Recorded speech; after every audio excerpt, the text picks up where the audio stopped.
A paz do Senhor, amados, um bom dia a todos. Eu espero que esteja tudo bem com você e com a sua casa. Hoje é o dia 286 da nossa leitura anual. Fique conosco.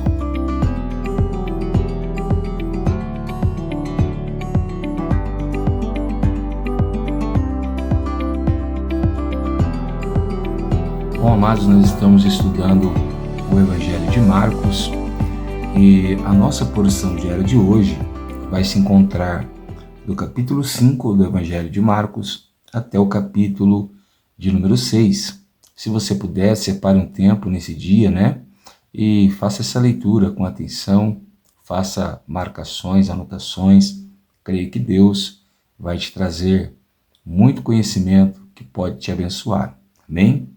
O nosso texto devocional de hoje se encontra no capítulo 6, os versos 5 e 6, que dizem assim: Não pôde fazer ali nenhum milagre, a não ser curar poucos doentes, impondo-lhes as mãos, e admirava-se da incredulidade deles. Amém? Bom, nós temos visto no Evangelho de Marcos que Marcos ele tem uma maneira bem própria, bem específica de escrever a história de Jesus.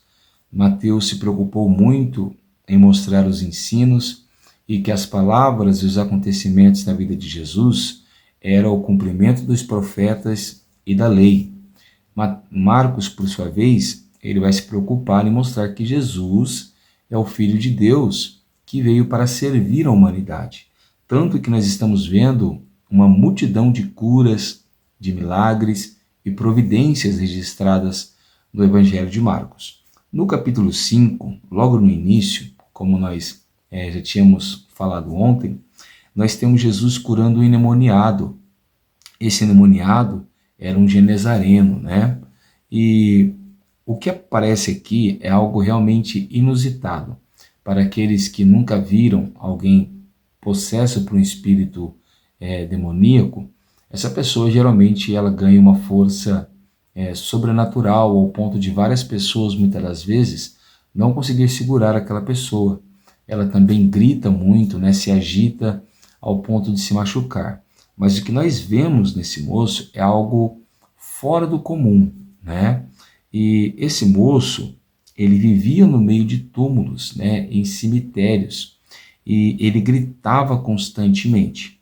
Outra coisa interessante é que as pessoas daquela cidade já haviam tentado prender aquele homem várias vezes, Muito provavelmente com cordas e outros materiais.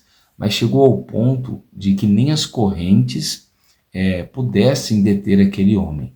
Isso é muito espantoso. Muitas pessoas não acreditam no poder espiritual que nos rodeia, tanto de Deus quanto dos demônios. E nem as correntes conseguiam prender este homem. Mas quando Satanás vê, ou melhor, quando os demônios veem Jesus, o espírito imundo que estava naquele rapaz, eles se curvam diante de Jesus. É o que o texto diz. Ele correu até Jesus e se prostrou, Isso mostra para nós que os demônios, como nós já vimos, eles reconhecem a pessoa de Jesus, a autoridade que Jesus tem sobre eles e o poder que Jesus tem sobre eles, de destruí-los e expulsá-los. Isso é um puxão de orelha no cristão, porque o cristão muitas das vezes não se prostra diante de Jesus, não reconhece a pessoa de Jesus, e não reconhece o poder que Jesus tem. Depois, Jesus pergunta para aquele espírito qual era o nome dele. E o nome dele era Legião, porque ali havia muitos demônios, como se fosse uma legião romana de soldados, Se não me falha a memória, eu acho que uma legião tinha mais ou menos cerca de 1000 soldados. Então, por aí, dá para nós termos a noção de que naquele homem tinham muitos demônios. Não era um, não era dois, era uma centena de demônios, talvez, Então Jesus diz para ele sair daquele homem, e ele pede para que Jesus permitisse que ele entrasse nas manadas dos porcos que estavam ali pastando. E Jesus permite então, aqueles porcos se precipitam e se matam, né? E as pessoas da cidade ficam revoltadas, porque perderam ali uma grande propriedade, né? E eles rejeitam Jesus e expulsam Jesus. Então aqui, além do ensinamento que nós temos a respeito dos demônios, tanto da sua força, quanto da quantidade de demônios que pode habitar em uma única pessoa, e da reverência que os demônios têm para com Jesus, nós aprendemos que os homens, muitas das vezes, vão amar mais as coisas que eles têm do que as pessoas que estão ao seu redor.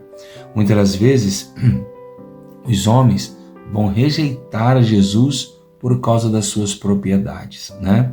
E quando aquele homem já se encontrava livre daquele espírito, ele quis seguir a Jesus. E Jesus disse para ele não. Jesus disse para ele ir para a sua casa, para os seus parentes e amigos e contar para eles tudo que o Senhor tinha feito por ele.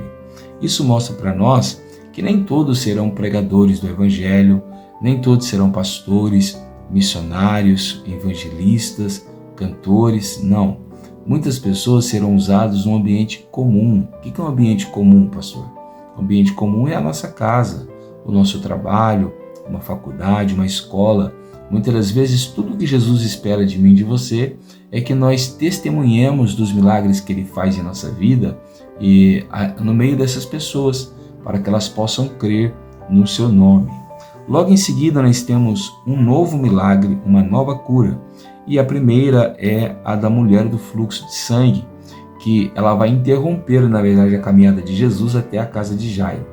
E isso tem um ensinamento muito importante, que muitas das vezes Jesus não vai dar prioridade para aquele que está sofrendo há pouco tempo. Jesus sabia que a mulher do fluxo sofria há mais de 10 anos e a filha de Jairo estava doente há poucos dias e tinha apenas 12 anos de idade. Então Jesus primeiro permite a mulher tocar nele e depois Jesus vai lá e ressuscita a filha de Jairo. E aqui nós temos uma figura muito importante para aprendermos. A primeira é que Jesus sente quando alguém toca nele. Jesus sente quando alguém tira dele poder para ser curado ou para alcançar o milagre, né? Outra coisa importante, nós aprendemos que se Jesus pode curar uma hemorragia que para os homens daquela época não havia cura, Jesus também pode trazer os mortos de volta à vida, né? Então Jesus vai chegar em Nazaré, e é muito importante que quando ele chega ali, as pessoas que o conheciam começaram a dizer que Jesus era filho de José, que Jesus era filho do carpinteiro, que Jesus havia crescido no meio deles, que Jesus era filho de Maria, e por causa disso, eles desprezaram Jesus. Então Jesus vai dizer que é verdade o que está escrito, que nenhum profeta tem honra em sua própria terra.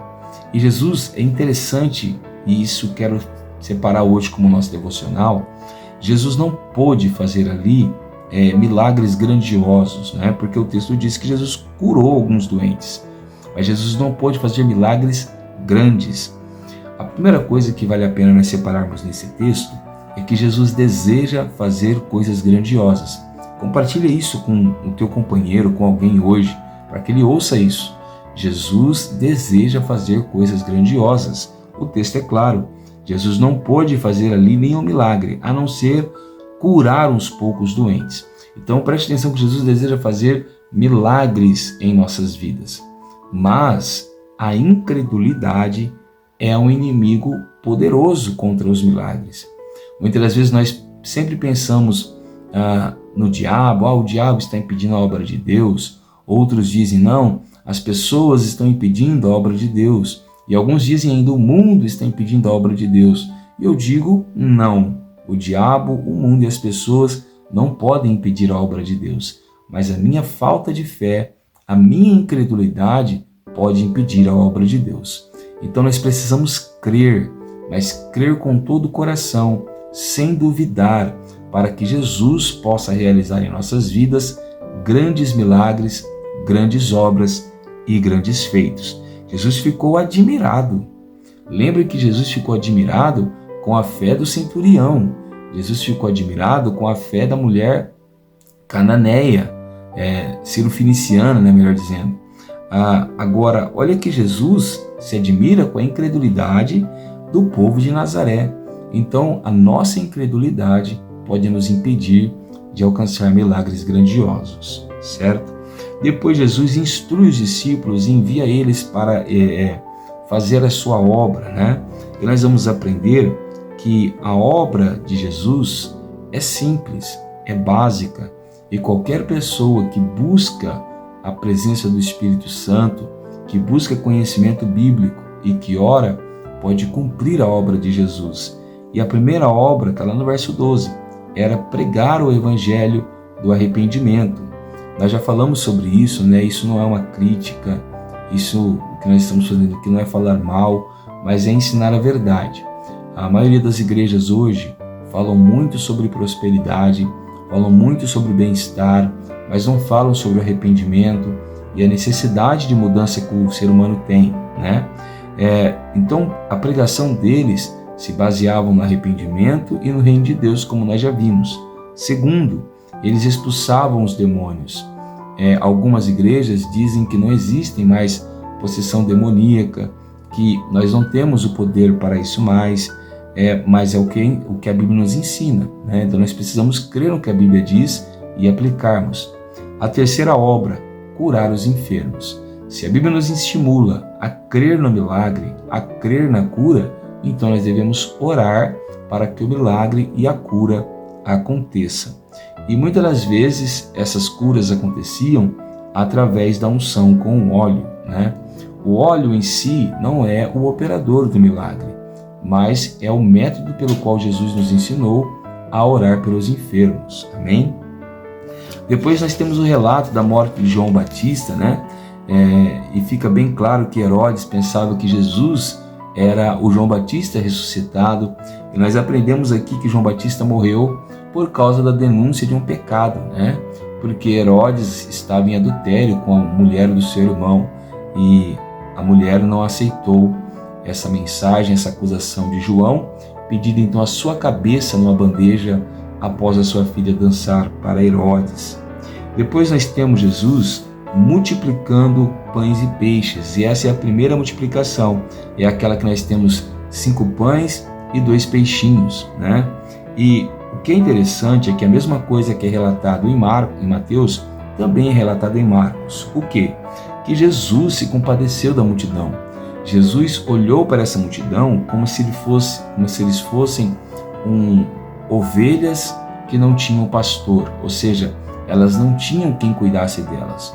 Nós precisamos olhar para as pessoas com um olhar de necessidade, com um olhar de misericórdia, para sentirmos a dor e nos compadecermos dos necessitados. Outra coisa é que Jesus pediu para os discípulos darem de comer para aquelas pessoas, porque Jesus esperava que os discípulos crescem mais e pudessem servir as pessoas através da sua fé. Mas vendo Jesus a dificuldade que eles tinham de confiar, Jesus ora pelos pães, ora pelos peixes, multiplica e uma multidão muito grande acaba comendo e se saciando daquele milagre. Logo em seguida, Jesus despede eles para o outro lado, né, para Betsaida, enquanto Jesus está ali se despedindo da multidão e sobe o monte para orar. E aqui nós aprendemos uma coisa muito interessante. Primeiro, enquanto o seu povo se encontra em grande dificuldade, no meio de ondas e ventos bravis, Jesus não está apenas assistindo, ele está orando pelo seu povo. Como um sacerdote, intercede pelas pessoas. Jesus está intercedendo por nós. Depois Jesus vem andando sobre as águas e eles ficam atemorizados. Então Jesus acalma os ventos, a tempestade e o coração dos discípulos. E eles ficaram muito perplexos e eles ficaram sem entender novamente o porquê Jesus conseguiu repreender os ventos e as tempestades, porque eles não haviam compreendido o milagre dos pães, pois o coração deles estava endurecido. Nós vimos no capítulo 6 já que a incredulidade ela é uma porta fechada para a obra de Deus. Se a incredulidade nos impede de viver os milagres e as providências de Jesus, por outro lado, um coração duro, ele impede a mente da pessoa de compreender a obra de Jesus. Então hoje nós vemos que nós precisamos ter um coração quebrantado e ter um coração que crê na obra e nas palavras de Jesus. Então Jesus chega a Genezaré e ali as pessoas, já sabendo do que Jesus tinha poder para fazer, eles começam a trazer todos os tipos de enfermos que você pode imaginar. E essa cena deveria ser maravilhosa. Os enfermos ficavam colocados pelas beiras das ruas, na porta das casas, aonde Jesus ia passando. E eles pediam para Jesus deixar eles tocar no manto de Jesus apenas, e por incrível que pareça, ao apenas tocar no manto de Jesus, igual a mulher do fluxo, eles eram curados das suas enfermidades. É o que diz o texto. Olha o que diz, verso 56. Onde quer que ele entrasse, nas aldeias, na cidade ou campos, punham os enfermos nas praças, pedindo-lhe que os deixasse tocar ao menos na borda da sua roupa. E todos os que tocavam nela ficavam curados. Glória a Deus. O nosso Senhor Jesus tem desejo em curar você, em te restaurar. Mais uma vez eu te peço, compartilhe essa palavra com alguém que precisa, porque talvez Jesus pode curar ela agora, dela apenas tocar em Jesus com a sua fé. Amém? Eu sou o pastor Tiago, da Igreja Pentecostal Poder da Palavra, e eu quero orar juntamente com você neste momento. Abra o seu coração, feche seus olhos e ore ao Senhor juntamente comigo. Senhor, nosso Deus e nosso Pai, nessa manhã nós queremos te louvar, queremos te bendizer e te glorificar por tudo que o Senhor é e por tudo que o Senhor tem feito em nossas vidas. Obrigado, Senhor, pelas providências, pela sua obra, e te pedimos o perdão pelo pecado e pela falha que temos cometido. Que o Senhor venha nos purificar, não só do nosso pecado, mas também das enfermidades, das doenças que possam acometer agora os nossos irmãos, que pode agora estar tirando a sua paz, a sua tranquilidade. Arranca todas as dores e que neste momento aqueles que também estão possuídos de espíritos imundos fiquem libertos nessa hora e que o seu nome, Senhor, venha a ser glorificado nesse dia. Restaura, fortalece e transforma a todos aqueles que creem e que confiam no Senhor, não somente hoje, mas para todo sempre. Amém, Jesus. Se você não estiver inscrito no canal, se inscreva aí no canal, compartilhe esse vídeo com alguém que precisa ouvir uma palavra de Deus. E caso você estiver gostando desse trabalho, fortalece ele através de um joinha, de um like no vídeo. E eu creio que Deus vai te abençoar poderosamente. Que o Senhor te abençoe, fique com Ele e tenha um ótimo sábado em nome de Jesus.